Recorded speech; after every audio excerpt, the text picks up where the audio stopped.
s'écarter, s'égarer, se tenir loin d'eux. Vous comprenez? Et stasis, en fait, c'est la base, le fondement, la station.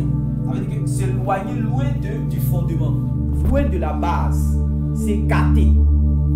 Alors que la Bible dit dans Hébreux chapitre 10 que nous ne sommes pas de ceux qui se retirent pour se perdre. Le juste vivra par la foi. S'il se retire, mon âme ne prend pas plaisir en lui. Donc, dans les derniers temps, beaucoup vont se retirer de la foi. Le Seigneur Jésus a dit, lorsque le Fils de l'homme viendra, est-ce qu'il va trouver la foi sur la terre? Ça veut dire qu'en réalité, pendant qu'il parle, il est en train de voir que les gens se sont écartés loin de la foi. C'est ça qu'on appelle l'apostasie. Donc, si on dit l'apostasie, c'est abandonner la foi. Si on dit l'apostasie, c'est se retirer de la foi. Si on dit l'apostasie, c'est faire naufrage par rapport à la foi, ça veut dire que ça ne concerne pas en réalité, ça ne concerne pas en réalité les païens. Parce que les païens n'ont pas cru pour avoir la foi. Les païens n'ont pas reçu l'évangile pour croire et avoir la foi. Donc, l'apostasie concerne ceux qui ont cru, c'est-à-dire ceux qu'on appelle les chrétiens. Ça, il faut qu'on soit d'accord là-dessus. Ça veut dire par exemple que ceux que l'apôtre Paul par exemple appelait Éminée et puis Philette, qui ont fait un naufrage par rapport à la foi. Ça veut dire que c'est des gens qui avaient reçu l'évangile qui donne la foi, la parole qui donne la foi. C'est-à-dire qu'ils avaient cru que Jésus est venu, qu'il a souffert, Jésus est né d'une vierge, qu'il a souffert, il est mort sous Ponce Pilate, il a été crucifié, il a été enseveli, il est ressuscité, il allait s'asseoir à la droite de Dieu le Père et il revient bientôt pour juger les morts et les vivants. Donc ce fondement-là, Hyménée et Philette, eux, ils avaient ça, ils avaient cela. C'était ce que les apôtres, c'était ce que le Seigneur avait annoncé. Et c'était ce que aussi, comme on appelle les apôtres et les prophètes avaient aussi annoncé, avaient aussi prêché. Donc, ils avaient cru en cela. Mais comment ils sont arrivés vers la fin à ne pas croire que Jésus est ressuscité, ou encore à ne pas croire que, c'est-à-dire que Jésus revient bientôt pour juger les morts et les vivants. Ils ont commencé à croire même que Jésus est déjà venu, que la résurrection n'aura pas lieu. Vous avez vu pourquoi, pour ceux qui ont déjà lu par exemple 1 Corinthiens chapitre 15, vous avez vu comment l'apôtre Paul s'est débattu pour pouvoir expliquer la résurrection. Est-ce que vous avez déjà lu cela? 1 Corinthiens chapitre 15. Vous qui appuyez, vous avez déjà lu cela? 1 Corinthiens chapitre 15 où on parle de la résurrection. Vous voyez comment l'apôtre Paul est en train de se débattre pour pouvoir expliquer, pour pouvoir faire comprendre aux gens ce que c'est que la résurrection. Pourquoi il est en train d'insister? Il est en train d'insister parce que les gens commençaient à ne plus croire. Si vous avez déjà lu, vous allez voir qu'il a commencé en fait à bien expliquer parce que les gens n'avaient plus en fait d'espérance. Et c'est pour ça qu'il a dit que, attends, si c'est dans cette vie seulement que nous espérons dans le Christ, alors nous sommes les plus à plaindre. Si Jésus-Christ n'est pas mort et que Jésus n'est pas ressuscité, alors notre évangile est vain. Alors, mangeons, buvons et puis dormons car demain nous allons mourir. C'est que ce n'est pas la peine alors, lorsque je me fais enchaîner à cause de l'évangile, lorsque les bêtes, je combats contre même les bêtes, lorsque je suis enchaîné, lorsque je suis flagellé, je prends les coups à cause de l'évangile. Alors tout cela c'est cadeau pour moi. Si le Seigneur Jésus n'est pas ressuscité et que le Seigneur Jésus ne vient pas pour venir nous sauver là, donc tout ce que je fais là, non, c'est de la plaisanterie alors. Donc l'apôtre Paul était en train d'insister pour pouvoir faire comprendre aux gens que la résurrection, pour pouvoir faire comprendre aux gens que en fait la résurrection va arriver. Vous comprenez? L'apôtre Paul était en train d'insister comme ça pour pouvoir faire comprendre que la résurrection va arriver. Donc comment les gens ont fait que la résurrection va arriver? C'est-à-dire qu'il y avait les faux enseignements. Le faux enseignement, c'est ça qui emmène en fait l'apostasie. Les gens ne croient plus, comment on appelle, regardez ce que l'apôtre Paul va dire par exemple dans Galates chapitre 1. Il va dire, oh Galates, vous avez commencé dans l'esprit et après vous terminez dans la chair. Vous avez reçu en réalité le véritable évangile. Mais après, comment est-ce que vous êtes passé comme ça à un autre évangile? Comme si même il y avait un autre évangile. Et puis ils ont dit, l'apôtre dit qu'en réalité, si nous-mêmes on vient vous prêcher, si un ange même du ciel vient vous prêcher un autre évangile que nous avons annoncé, que cet ange-là soit anathème. Même si nous-mêmes nous venons pour vous, nous qui vous avons annoncé le vrai, là. Un jour si nous venons encore pour vous annoncer le faux, alors nous-mêmes que nous soyons maudits. C'est l'apôtre Paul qui disait cela. Donc ça veut dire qu'en son temps là, il y avait des faux docteurs. Il y avait des ennemis de l'évangile. Mais qu'on appelait pasteur, qu'on appelait prophète, qu'on appelait docteur, qu'on appelait évangéliste, qui venaient pour prêcher de sorte à disperser en fait le troupeau, à détourner, à égarer les gens à les détourner sur le chemin en fait de la vérité. Pour que vous puissiez comprendre en fait ce que je vais dire encore, on va aller encore plus loin. Prenez, on va revenir sur ce verset-là. Prenez encore Apocalypse chapitre 13, à partir du verset 11. Apocalypse chapitre 13, à partir du verset 11.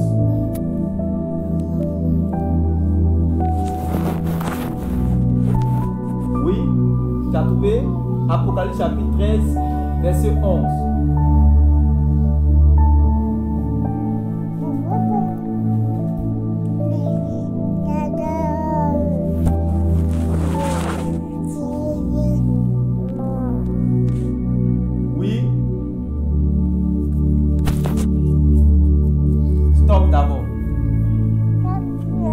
Amen.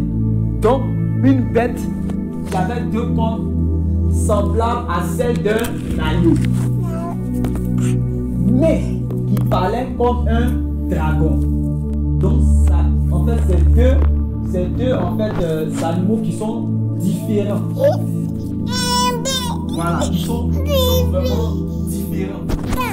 L'agneau qui symbolise en fait le Christ, qui symbolise comment on appelle ça, le Seigneur Jésus, mais le dragon qui symbolise en fait le malin, le serpent en si, le menteur, le séducteur.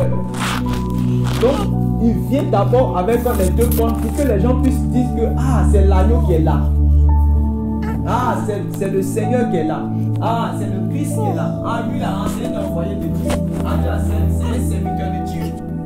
C'est les deux cornes. Parce que s'ils viennent directement comme étant un dragon, les gens ne vont pas savoir. Et les gens, du moins, les gens vont le discerner facilement. S'ils viennent directement sans les deux cornes là, c'est-à-dire que sans la Bible, s'ils viennent directement sans cela, les gens vont savoir que, je prends un exemple. Vous regardez quand vous promenez dans la ville, dans la ville, vous allez voir qu'il y a les marabouts par exemple, dans leur cabane. Ils ne vont jamais mettre sur on appelle ça les enceintes là, en haut là, en haut de leur cabane. Ils vont jamais, si par exemple ça s'appelle Allah dit, il ne va jamais dire Allah dit le marabout de Satan. Parce que s'il dit Allah dit le marabout de Satan, quand l'homme même va regarder, Allah dit marabout de Satan, il va avoir peur. Donc il a peur d'aller consulter là-bas. Parce qu'on dit que lui là c'est le marabout de Satan, donc il a peur, ça fait peur. Donc il va prendre un nom un peu catholique.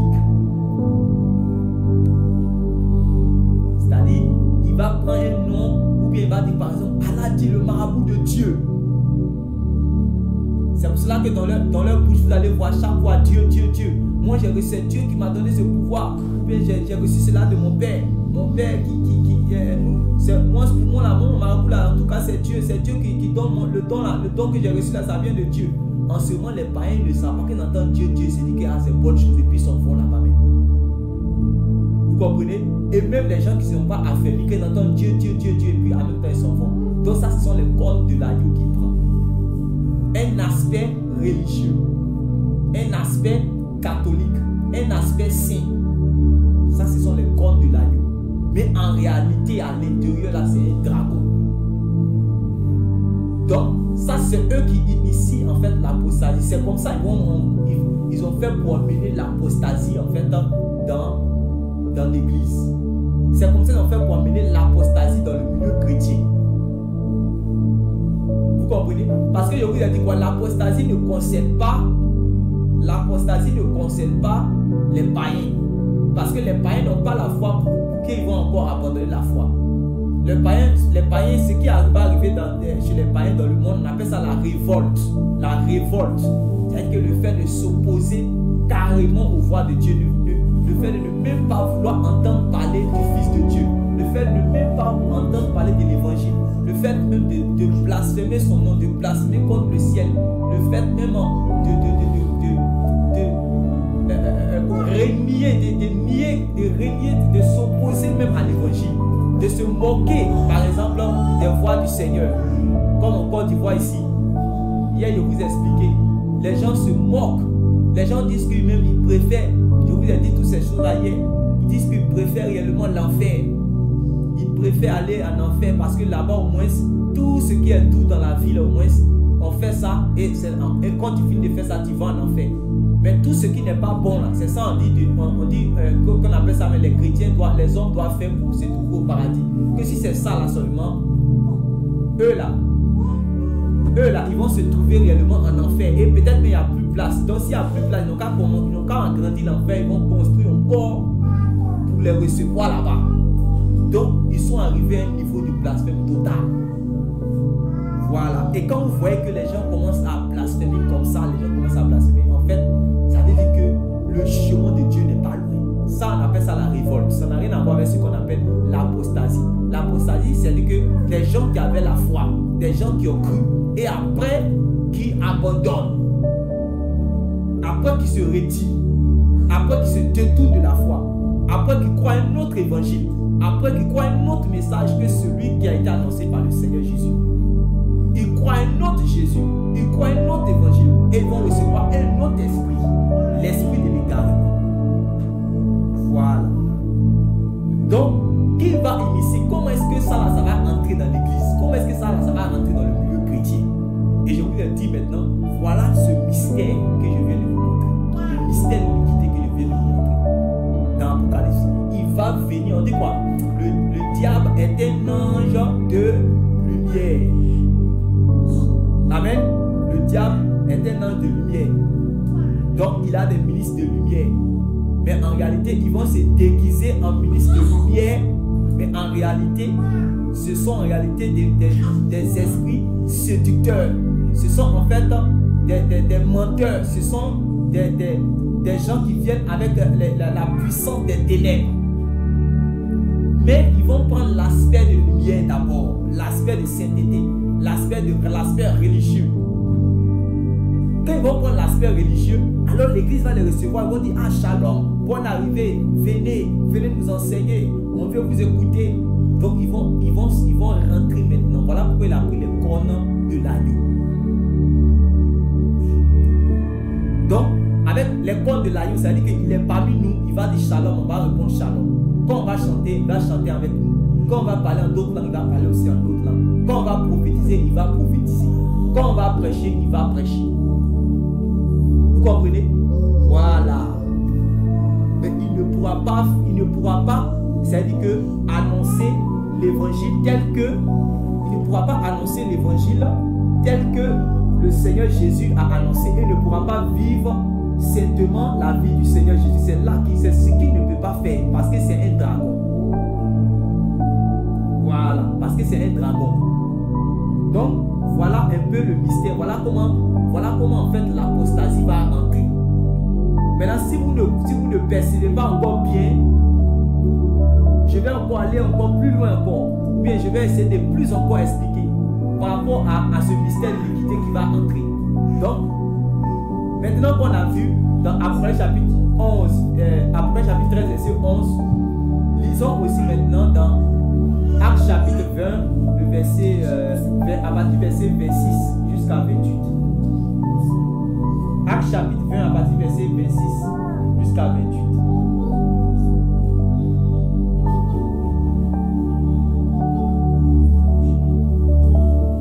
Oui.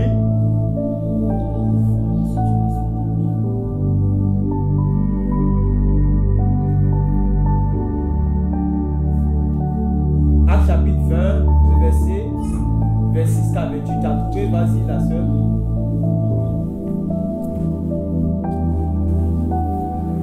Oui, à partir du verset 26.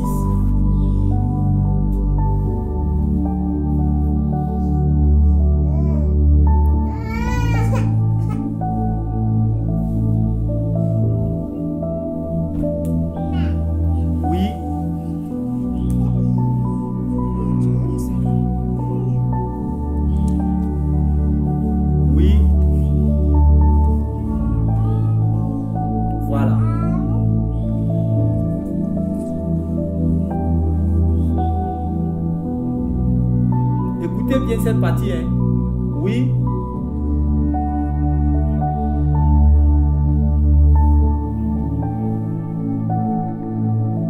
Oui.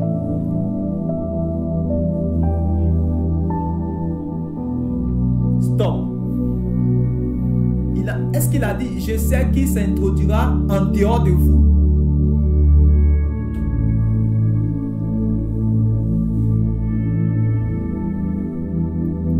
Est-ce qu'il a dit, je sais qui s'introduira en dehors de vous? Ou bien parmi vous?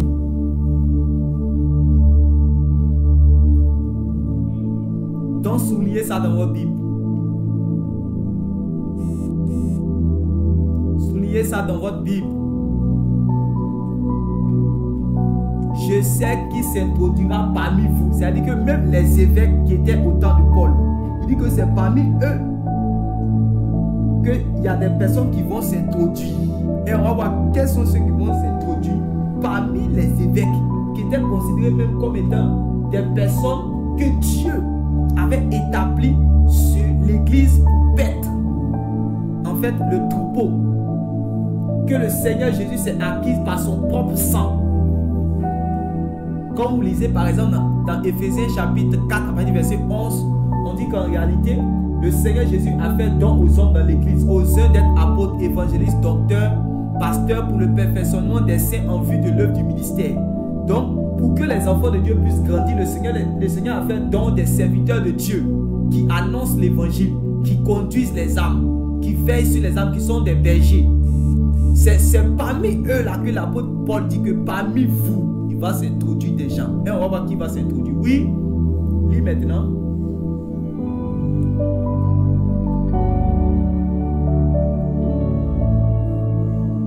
Je sais, l'apôtre Paul dit, je sais, oui, qui s'introduira parmi vous. Vas-y. Après, stop. Donc, ils vont venir. Bon, le Seigneur Jésus, il a dit quoi? Il dit, je vous envoie comme des agneaux au milieu des...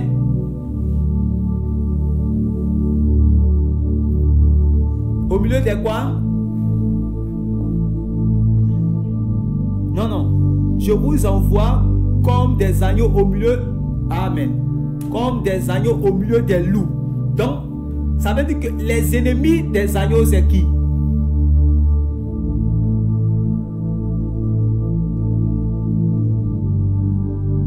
Les adversaires, les ennemis des agneaux, là, c'est qui?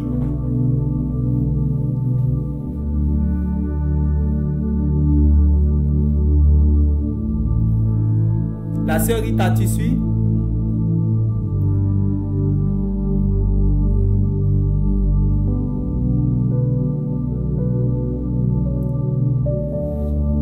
Les ennemis des agneaux. Qui sont les ennemis des agneaux? Jésus dit, je vous envoie comme des agneaux au milieu des loups.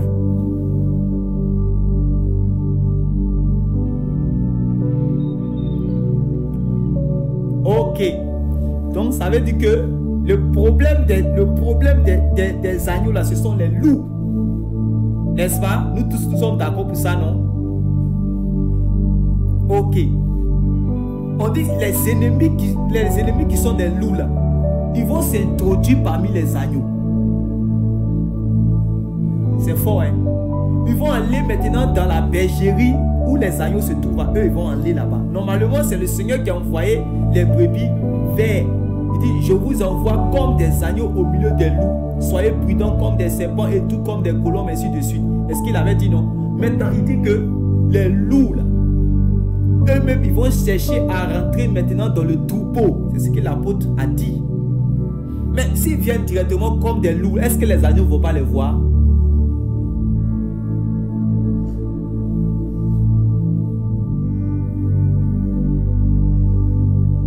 Moi, je ne veux pas prêcher aujourd'hui. Je veux parler avec nous. On va se comprendre un peu. On va réfléchir comment Dieu travaille et puis dans quoi on est actuellement.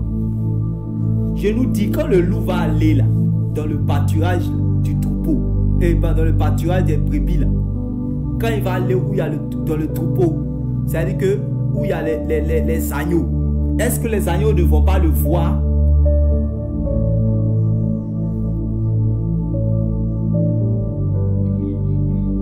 Ils vont le voir, non? Voilà. Donc, qu'est-ce qu'il va faire? C'est ce que le mystère a dit dans Apocalypse. Il va se déguiser maintenant. Dans Apocalypse chapitre 13, Apocalypse chapitre 13, verset 11, on dit que, en fait, il avait des cornes de l'agneau. Donc, celui qui était un dragon, celui qui était un loup, qu'est-ce qu'il va faire? Pour ne pas qu'on sente la menace tout de suite, il va se déguiser. Voilà. Donc, il va venir avec la Bible.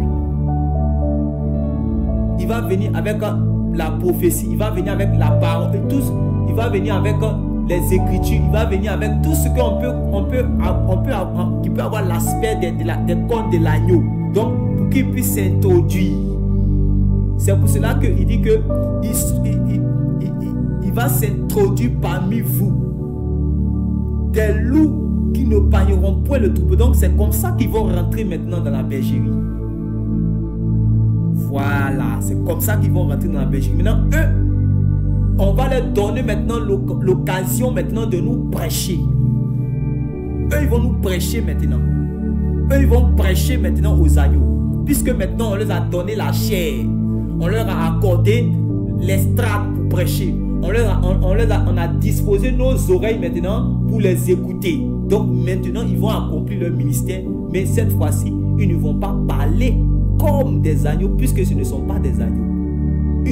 C'est avec l'aspect là que réellement, nous pouvons les écouter.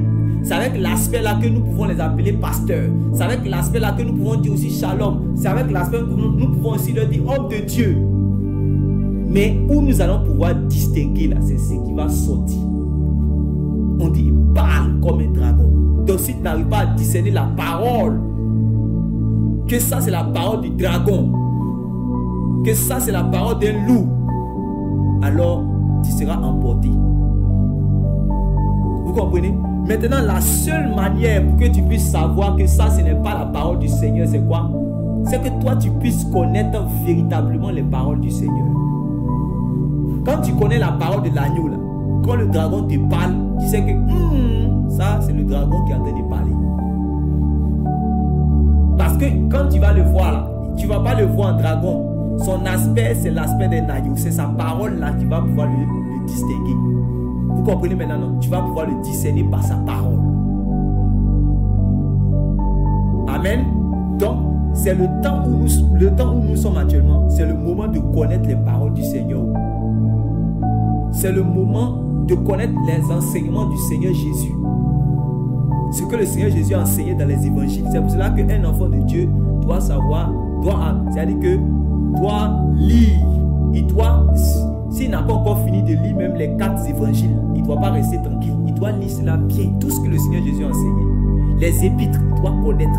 Parce que s'il ne connaît pas là, c'est avec ça que le dragon va lui créer des problèmes. Parce que le diable, c'est toujours comme ça. Regardez ce qu'il a fait à Ève et puis Adam dans le jardin. Il les a fait tomber avec ce que Dieu lui-même a dit dans sa parole là. Ce que Dieu lui a donné comme parole. C'est ça que lui prend puis tourne le sens. C'est comme ça le dragon est. C'est comme ça il va faire chuter. C'est comme ça il a fait chuter l'humanité. Et c'est comme ça il va toujours continuer. C'est pas comme ça aussi il a pris le Seigneur Jésus, comme on appelle ça dans le désert. Mais c'est parce que le Seigneur Jésus, il connaissait, il était lui-même la parole. Et puis il maîtrisait la parole qu'il a pu chasser réellement ce dragon dans le désert. Il a pu le vaincre dans le désert. avec, avec la parole de Dieu parce qu'il connaissait, parce qu'il était la parole de Dieu. Mais quand quelqu'un ne connaît pas, il va avoir un problème. J'ai vu des personnes, des gens se sont érigés comme étant des apôtres des nations. Ils sont assis par exemple au Togo. Il dit, vous tous, prenez toutes vos dîmes. Je suis le Père des nations. Emmenez-moi vos dîmes au Togo là-bas. Que je suis le seul pasteur, apôtre des nations que Dieu approuve sur la terre. Et les gens, il dit, mais au départ là, qu'est-ce qu'il a fait? Il a commencé à dire, oh les femmes, elles doivent bien s'habiller. Elles doivent porter des longues robes. Elles doivent mettre les foulards comme l'apôtre Paul a dit. Les femmes doivent être soumises. Donc quand il a dit ça comme ça, là, oh, toutes les femmes comment on appelle ça, qui s'habillent de manière modeste, qui s'habillent de manière avec pudeur, tout et tout, avec modestie, comme la Bible a dit. Elles disent, ah voilà, on a trouvé notre apôtre. Tout le monde, ils ont couru en même temps pour aller le goûter. Ils sont abonnés à sa page. Oh, oh, ils ne savent pas que réellement, ça, c'était la corde. Donc, il a commencé comme ça. Voilà, on ne fait pas ceci, on ne fait pas cela, on ne fait pas ceci, on ne fait pas cela. Les gens ont commencé à venir beaucoup. Après, il dit, ah, je suis le Père des nations. On dit, le Père des nations. Mais dans la Bible, là, celui qu'on appelle le Père des nations, là, c'est Abraham. Mais en réalité, comme il a déjà dit, ah, voici telle chose dans la Bible. Et Paul a dit cela. Et que les gens ont déjà cru, se sont déjà accrochés à lui là. C'est terminé. Ils ont commencé à tout croire maintenant. De dire que je suis le seul apôtre que Dieu approuve dans l'humanité. Que toutes les dîmes doivent arriver chez moi au Togo. Donc les gens ont commencé. Je dis, je connais des familles même ici où je suis allé rendre témoignage. Je connais des personnes où je suis allé rendre témoignage et qui ont été victimes. Ils ont mené les dîmes au Togo. Après ça, il est arrivé encore loin. Il dit que le mont Sion de la Bible, ce qui se trouve à Jérusalem, il dit ça se trouve au Togo.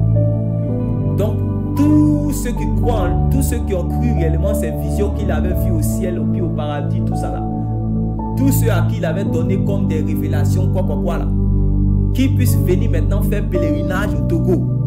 Que là-bas, c'est là-bas qu'il y a Sion. Que lorsque Jésus va venir, c'est là-bas qu'il va installer réellement le royaume. En même temps, les gens qui ont commencé à eux tous voir, et puis surtout les sœurs, les gens ont commencé à rentrer dans ça.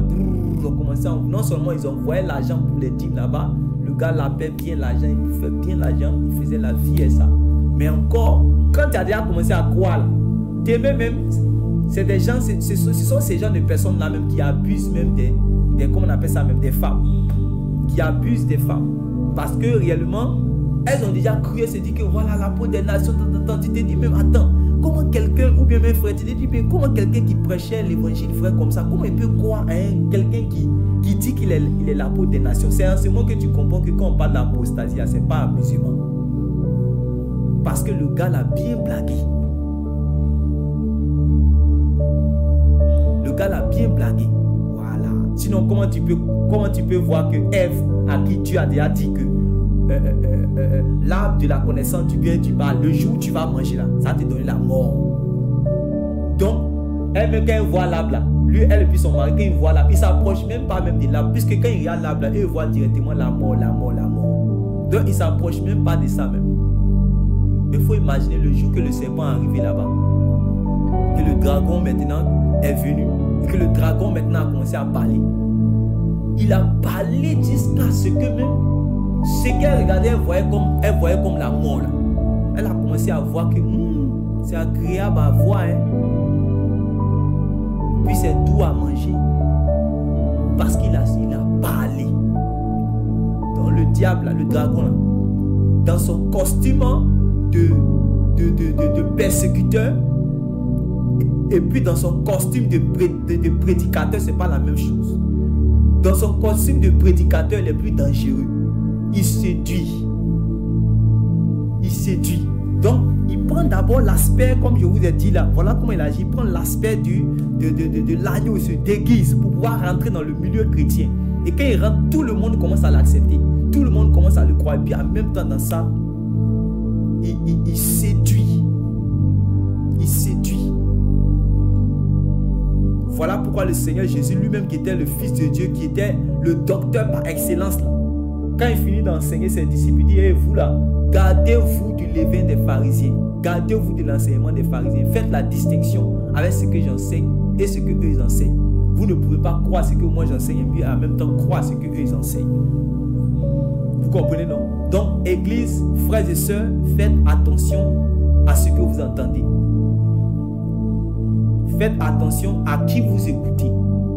Si vous voyez que ce que votre prédicateur que Dieu a mis devant vous et qui prêche la parole selon le Seigneur Jésus, si vous avez vu que c'est l'évangile qu'il prêche là, c'est pas la même chose que ce que les autres que vous commencez à écouter là, c'est pas la même chose là. Ne vous fatiguez pas à aller écouter. Ne vous fatiguez pas. Parce que est-ce qu'il y a deux évangiles? Pas deux évangiles. Est-ce qu'il y a deux vérités? Il n'y a pas deux vérités. La vérité se trouve quelque part. Voilà. Mais quand vous êtes dispersé, vous écoutez ici, et ce que vous écoutez n'est pas la même chose, ou bien est contraire à ce que vous écoutez de l'autre côté. C'est qu'il y a un côté qui est la vérité, il y a un côté qui est le mensonge. Vous ne pouvez pas croire ici et puis croire là en même temps. C'est ce que le Seigneur Jésus disait en même temps. Il disait directement, gardez-vous du levain des pharisiens. Voilà. Donc, comme nous aujourd'hui, nous avons compris qu'il va venir, il va s'introduire au milieu des bergers, au milieu des pasteurs. Il va commencer à prendre la parole aussi pour que les gens l'écoutent. C'est comme ça que l'apostasie maintenant va arriver avec les faux docteurs. Et une fois, je crois que c'est la sœur Rita. La sœur Rita, tu m'écoutes?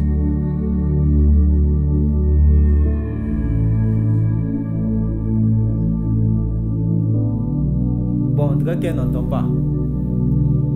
Ok, d'accord. Ok. Je crois qu'une fois, tu m'avais posé la question par rapport aux faux prophètes. Et puis, aux faux docteurs. C'était sur Skype ici même. Voilà. En fait, les faux docteurs, il est plus dangereux d'être... c'est-à-dire que pour moi, j'ai fait l'expérience lorsque j'ai rencontré des personnes qui étaient, par exemple, dans les églises des faux prophètes là. Et puis, des gens qui étaient dans les assemblées des faux docteurs. Il m'a été vraiment difficile de recadrer. Et puis, de recadrer ceux qui étaient en fait dans les assemblées des faux docteurs que ceux qui étaient dans des assemblées des faux prophètes. Pourquoi? Parce que ceux qui sont dans les assemblées des faux prophètes là, bon, c'est des faux signes, ceux qui voient les faux signes, les fausses révélations, ainsi de suite. Donc le jour qu'ils rencontrent le Seigneur ou bien ils rencontrent le véritable évangile, tout de suite, qu'est-ce qu'ils ont à faire? C'est de quitter là où on les a blagués avec les fausses prophéties. N'est-ce pas? Donc ils quittent le faux prophète, ils quittent là où il y avait les fausses révélations, ils quittent là-bas. C'est tout ce qu'ils ont, ils ont à faire. Et puis quittent. Or, celui qui était sur le faux docteur, là, il a été bombardé par les enseignements. Et quand il a été bombardé par les enseignements, ces enseignements-là vont le façonner parce que tout ce que tu écoutes, ça te façonne. Tout ce que tu écoutes assidûment, tout ce que tu écoutes avec beaucoup d'assiduité, tout ce que tu écoutes avec beaucoup d'assiduité, si c'est le mensonge, ça va te façonner. Si c'est la vérité, ça va te façonner. Donc, ils sont façonnés par des docteurs. Donc ça fait que même quand tu lui as prêché et qu'il a rencontré le véritable évangile et qu'il quitte l'assemblée où il y avait le faux docteur là, quand il vient même dans la véritable assemblée là, quand il vient dans nos assemblées là, il trimballe avec lui beaucoup de fausses doctrines qui caractérisent sa vie. Il a des fausses croyances qui sont fondées dans sa vie comme étant des bases qu'il ne veut pas du tout désapprendre. Et souvent, même tu prêches, même il te regarde, me dit, lui-même, il dit quoi même? Il dit, lui-même, il dit, qu'est-ce qu'il raconte là même? Parce que le gars là, il a été formaté, il a été bombardé, donc il est endurci par sa fausse croyance que lui croit pour vrai. Il peut mettre 5 ans. Je vous dis, j'ai croisé ces personnes-là. Il peut mettre 5 ans à lutter, par ce que lui croit là. Il pense que c'est ça. Pour désapprendre là, il n'est pas prêt. Parce qu'il est quitté chez le faux docteur. Voilà. Donc, l'apostasie va venir par le mystère de l'iniquité. Quand le mystère de l'iniquité va venir là, les deux manières d'emmener l'apostasie dans l'église, c'est par les faux prophètes et les faux docteurs. Donc n'ayez pas peur que des faux prophètes, ayez peur aussi des faux docteurs. Ne vous éloignez pas que des faux prophètes, éloignez-vous aussi des faux docteurs. Mais pour savoir qui est le faux docteur, il faut connaître la doctrine. Pour savoir c'est quoi la fausse prophétie, il faut connaître la prophétie. Il faut avoir l'Esprit de Dieu. Il faut avoir le discernement. Il faut avoir le Saint-Esprit pour savoir que, comme Paul, la femme qui disait, oh, ceux-ci sont les serviteurs du Dieu très haut, ils vous annoncent la voie du salut.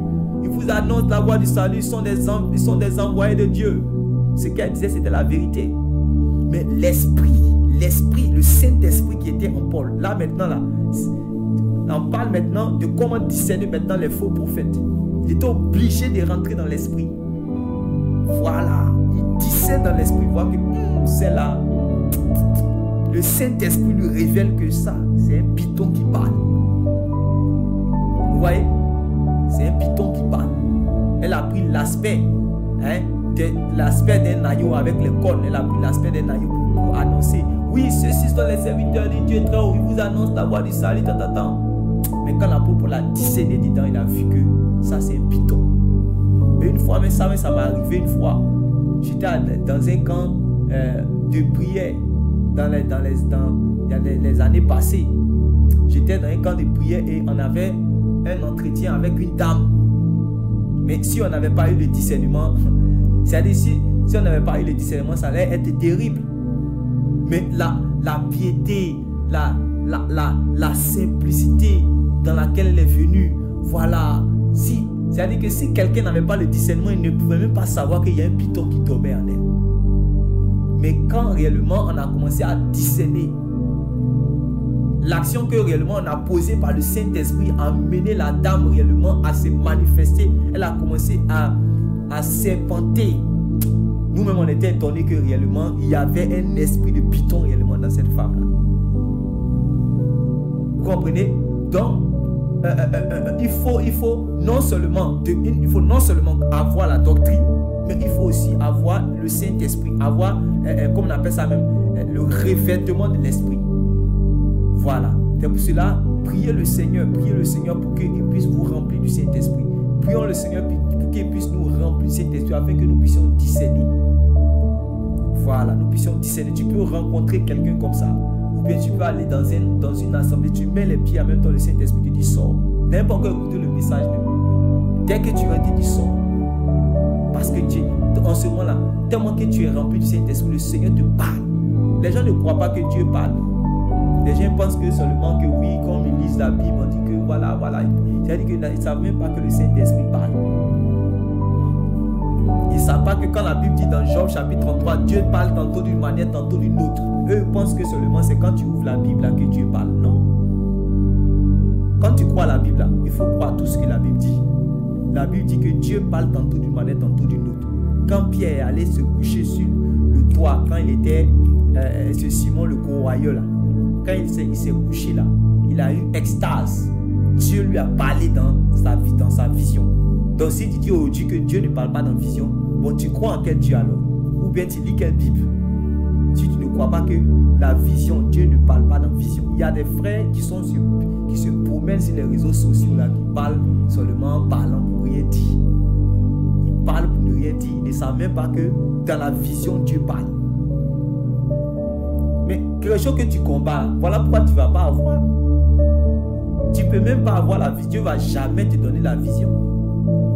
Parce que toi, tu as déjà dit que Dieu ne parle pas en vision. Ou bien quand Dieu parle, Dieu donne une vision à quelqu'un, en réalité, dès que tu attends une vision, oh c'est faux.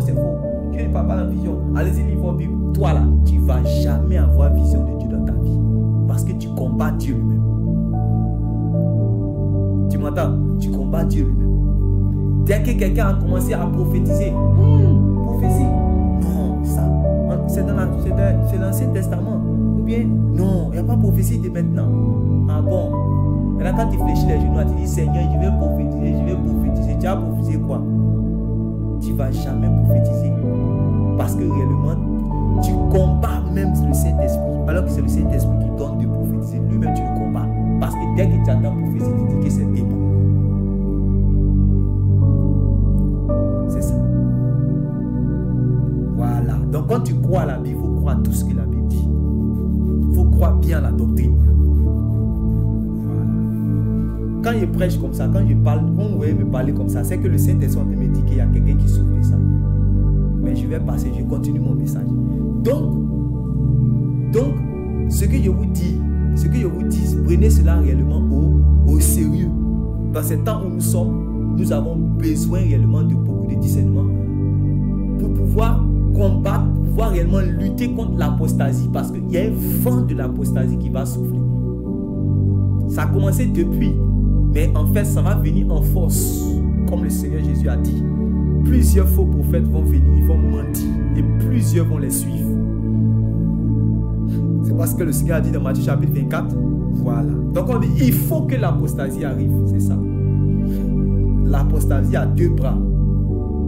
La séduction par le faux docteur, la séduction par le faux prophète. Voilà.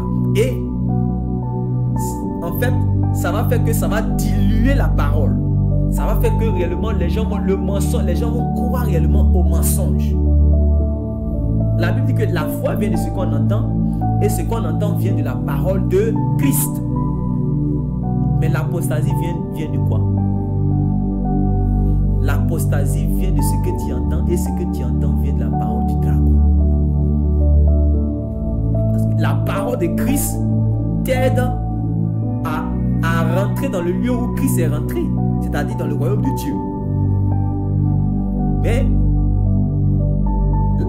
comment on appelle ça, la parole du dragon, c'est à t'emmener, à te faire quitter en fait sur le chemin étroit pour t'emmener dans le chemin de la perdition, parce que ça va te faire quitter la station, quitter le but, quitter la voie. Ça va te faire t'égarer. Donc voilà pourquoi tu dois plus que jamais connaître la parole de Dieu et avoir la plénitude, le revêtement du Saint-Esprit dans ta vie. Et tu vas pouvoir lutter contre le vent d'apostasie qui arrive. Parce que ça va souffler fort, ça va balayer. Ça va balayer. Et ça a déjà commencé. Beaucoup déjà même pensent que réellement, même beaucoup de ceux même qu'on est en train d'appeler frères, ils sont déjà, je vous dis, ils sont dans l'égarement. Ils sont malheureusement dans l'égarement. On doit prier beaucoup. On doit beaucoup prier pour nos frères et pour nos sœurs. Parce que beaucoup déjà ont déjà commencé à combattre Dieu. En prêchant avec beaucoup de zèle, ils ont déjà commencé à combattre Dieu. J'ai vu des frères même qui ont commencé à dire que aussi, même chose comme Philette et puis Hyménée, que le royaume de Dieu est déjà venu. Le royaume de Dieu qu'on attend, dit que c'est déjà venu. Mais pourtant, je vois beaucoup de sœurs et frères qui l'écoutent, qui même j'aime, qui commentent même ces messages sur les réseaux sociaux. Mais en fait, il y a certaines doctrines qui même ils ont peur de prêcher. Parce que s'ils prêchent à vous-même, vous allez fuir. Vous n'allez plus jamais commenter leur message. Mais comme c'est nous, on connaît. Parce que c'est nous, on les connaît, on arrive à discerner, on sait. Il y a un dernièrement là, lui-même dans sa croyance là, dans leur assemblée là, c'est-à-dire que le baptême là, c'est-à-dire que comment ils baptisent les gens, c'est-à-dire que tu viens dans l'eau, celui qui doit te baptiser là, il ne te plonge pas. Il dit que toi-même tu dois te plonger pour ressortir, parce que si la personne te plonge pour te faire sortir là, c'est-à-dire que c'est lui qui t'a ressuscité, parce que la Bible dit que le baptême là, ça symbolise la résurrection. Donc comme on a dit dans la Bible que Dieu a ressuscité Jésus d'entre les morts, ça veut dire que c'est Dieu qui ressuscite. Donc ce n'est pas à l'homme de te plonger, de te faire sortir. Sinon si c'est l'homme qui te plonge, te fait sortir, ça veut dire que c'est l'homme qui t'a plongé et qui t'a ressuscité. Voilà ce que réellement ils enseignent dans les assemblées. Donc quand les gens rentrent dans l'eau, c'est eux-mêmes qui se plongent comme ça et c'est eux-mêmes qui sortent. Puis ils disent que c'est Dieu qui a fait. Et vous savez c'est quel verset ils prennent pour attester ça. Ils regardent dans les évangiles, il y a une partie où on dit et Jésus sortit de l'eau. On dit que non, Jésus lui-même, c'est lui-même qui est rentré dans l'eau. Jean-Baptiste l'a pas baptisé. Si je vous dis les noms là, vous-même vous serez surpris. Donc, c'est pour cela que je vous dis que faites attention. Faites attention. Il y avait un là aussi qui était venu sur les réseaux sociaux. Il parlait. Oh non, la femme doit faire ceci. Dans l'église. L'église là, ce n'est pas les bâtiments. Tant. Les gens commençaient à ils ont commencé à venir sur sa page, parler. Et à un moment, il dit non, tous ceux qui sont les blancs, ce sont les démons. C'est la race des Édomites. Que aucun blanc n'ira dans le royaume de Dieu. D'ailleurs, même Dieu est noir. Puis c'est ce qu'il dit.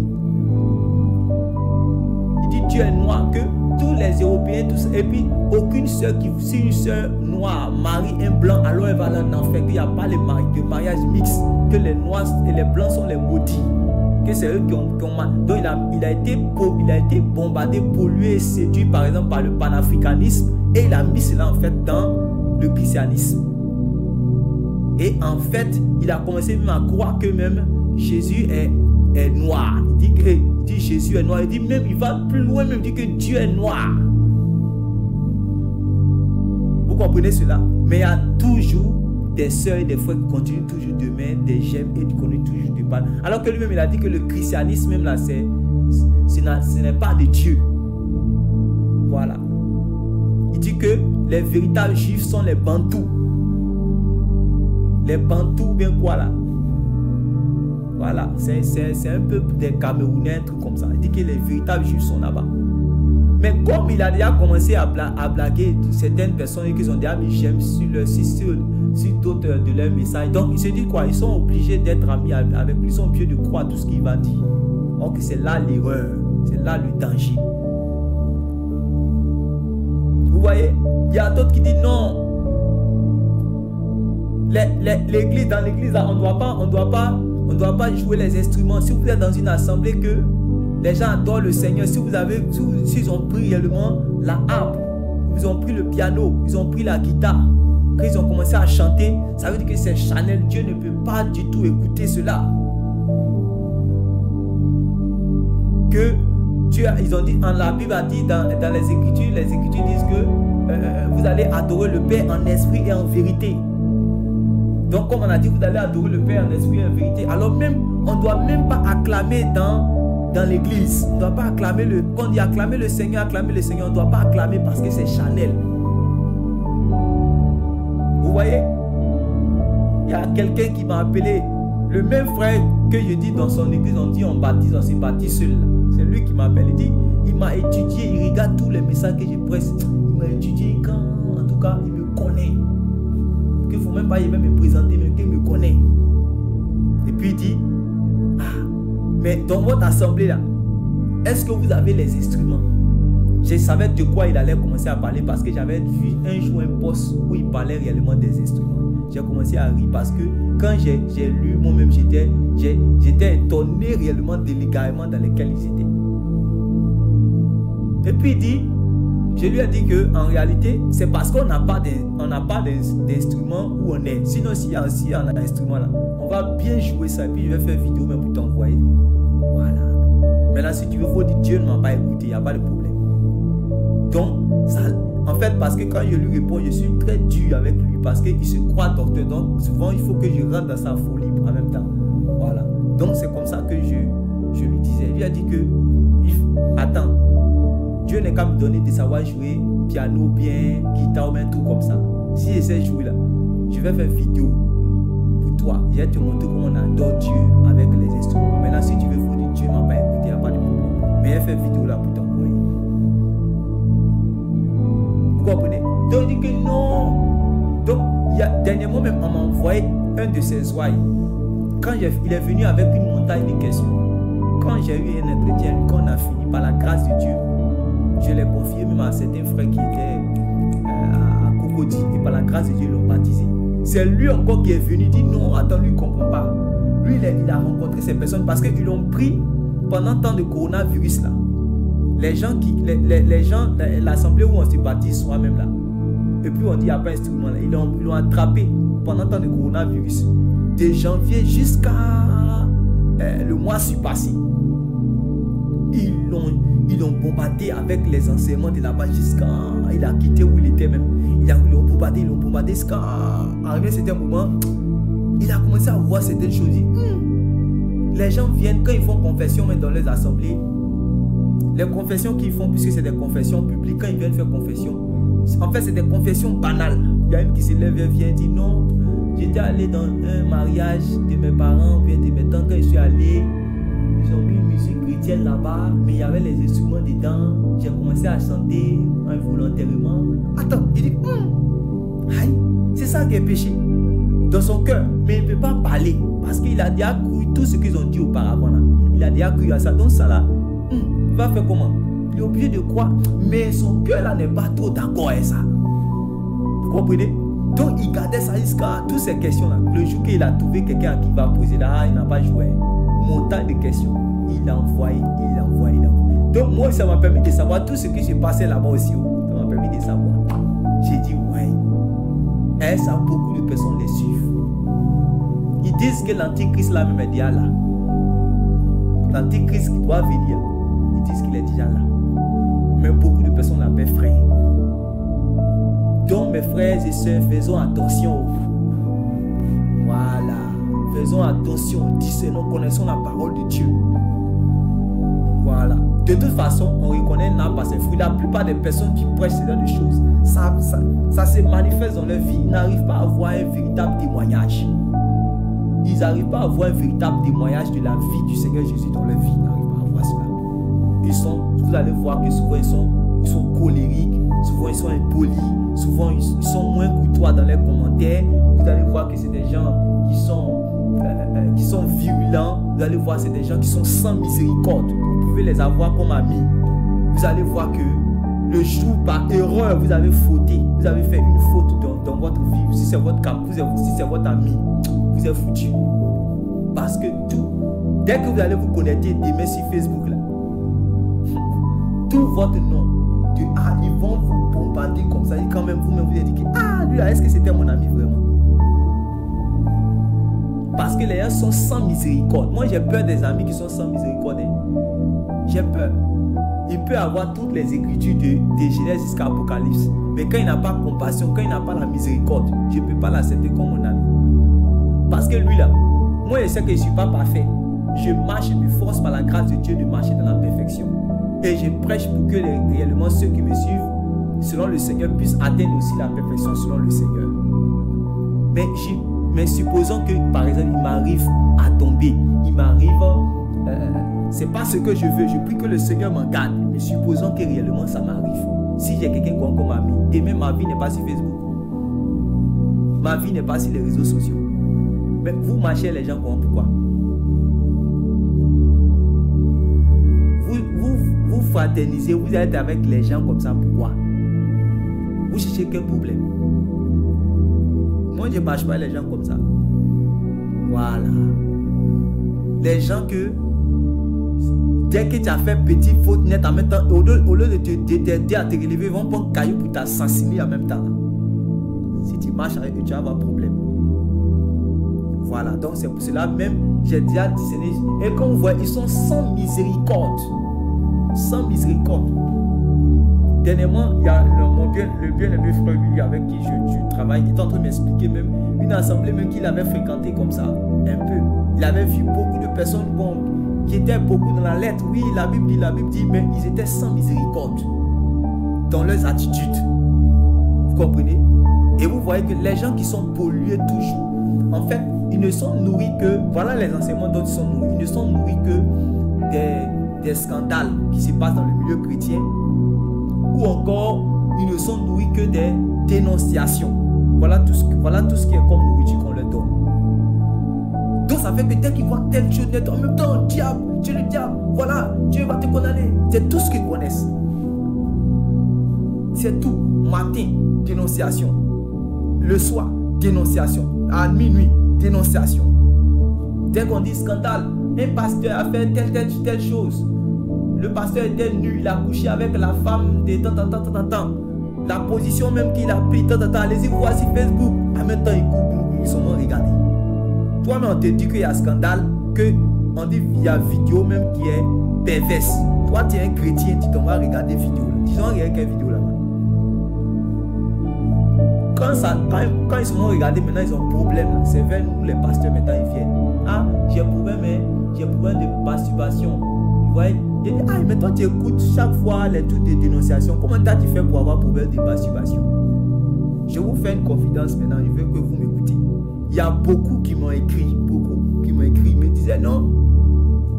Je ne vais pas vous dire les noms, mais je vais vous dire qu'en réalité, qu'il y a beaucoup qui m'ont écrit, mais qui me disaient qu'ils avaient des problèmes, soit dans la prière, ils n'arrivent pas à prier, n'ont pas de communion avec le Seigneur, puisque chaque fois, en fait, ils attendent une information sur Facebook ou bien sur YouTube, qu'on va dire, ah, on a attrapé un pasteur marabout, bien on a attrapé un scandale. C'était ça seulement qu'ils sont nourris. Mais la parole de Dieu, là, ils ne sont pas nourris de ça. Donc, ils attendent seulement que, comment on appelle ça, on emmène quelque chose sur les réseaux sociaux pour qu'ils puissent lire. Ou bien on emmène quelque chose sur YouTube pour qu'ils puissent aller regarder. C'est ça. Mais eux-mêmes, pour ouvrir leur Bible, pour méditer la parole de Dieu, pour se fléchir les genoux au sol, pour crier au Seigneur, de la nuit jusqu'à ce qu'ils soient visités par le Saint-Esprit, ils ne connaissent pas ça. Donc ils sont vides. Et ce qui est grave encore, quand ils vont se connecter, quand ils regardent ce qu'ils voient sur les réseaux sociaux, on leur dit non, qu'il y a un pasteur qui a couché, allez-y, regardez. Mais quand tu vas regarder, c'est quoi? Entre toi et puis celui qui a la pornographie, qui est différent? Hein? Entre toi et puis celui qui regarde la pornographie, qui est différent? C'est la même chose. Parce que c'est la même pornographie là que tu t'en vas regarder. Mais simplement parce qu'on dit que c'est une dénonciation dont tu t'en vas regarder. Soyons sages. On dit non, il y a un scandale dans le pays. Telle chose a fait, l'artiste, ceci a fait cela. J'ai la vidéo en inbox. Allez-y, regardez. Les chrétiens aussi ils sont regardés. Quand ils sont bons, ils sont bombardés dans leurs pensées maintenant. Ils finissent, ils tombent, ils chutent dans le péché de la masturbation, de la pornographie, tout et tout. Maintenant, ils deviennent vides et sont obligés maintenant de se confier maintenant vers les véritables serviteurs de Dieu. Donc, par expérience là, j'ai vu beaucoup parmi ceux qui se nourrissent que de dénonciations et des vidéos et des prédications seulement sur les réseaux sociaux, mais qui n'ont aucune intimité avec le Seigneur. J'ai vu beaucoup ça crée beaucoup de dégâts dans leur vie. Et la plupart des personnes que même le Seigneur m'envoie pour que je puisse les conduire vers lui là, ce sont des personnes qui sont toujours dans ces cas-là. Donc ressaisissons-nous. Ressaisissons-nous. Voilà comment l'apostasie est rentrée dans l'église. Le temps même me manque pour parler de l'enseignement de qu'on appelle ça, ce qu'ils appellent l'évangile de prospérité. Là, mais vous savez que réellement c'est faux. L'évangile réellement de prospérité. Voilà. Un peu seulement qu'on faut donner ceci, il faut donner cela. Quand tu vas donner ceci, tous les chrétiens sont appelés à devenir riches, ainsi de suite. Voilà. Tout ça, vous savez que ça, ce n'est pas ça l'évangile. Voilà. Tout ce que les gens là prêchent aujourd'hui, ça a rempli les États-Unis jusqu'à ce que ça emmène la mort spirituelle aux États-Unis. Sinon, avant, les États-Unis, c'était un pays où il y avait la visitation du Saint-Esprit dans ce pays-là. Le Seigneur a beaucoup marché avec les hommes et les femmes dans ce pays-là. Mais à cause de ce que ils ont commencé à recevoir le faux évangile qu'ils appellent l'évangile de bénédiction mais de prospérité, ça a souillé, le diable réellement, les ténèbres ont pris le dessus. Et ça est rentré même dans les pays anglophones en Afrique ici. Et vous voyez comment les pays anglophones en Afrique ici, il y a l'apostasie totale. Mais malheureusement, nos pasteurs francophones là les regardent comme étant des leaders, comme étant des modèles. Voilà pourquoi aussi la mort arrive aussi dans la francophonie. Donc réveillons-nous mes frères. L'apostasie est en train de battre son plein. Il y a coup d'état parmi nous. Le dragon a pénétré. Le loup a fait son entrée. C'est ce que l'apôtre Paul avait dit là. C'est ça qui est en train de se passer. Voilà. Donc quand c'est comme ça, c'est le temps plus que jamais pour toi et moi de nous accrocher à la parole de Dieu et d'avoir une intimité avec le Seigneur de la parole. Afin que nous puissions résister avec une foi ferme, avec un témoignage frais, nous puissions résister au dragon, nous puissions résister au loup, jusqu'à ce que le Seigneur nous trouve à son avènement, il nous trouve debout, afin que nous ne soyons pas dans la confusion lorsqu'il va venir. Donc voilà en fait l'apostasie. Et c'est ce que l'apôtre Paul a dit dans 2 Thessaloniciens chapitre 2. Il faut que l'apostasie soit arrivée auparavant. Voilà. Donc c'est dans cette plateforme-là de l'apostasie.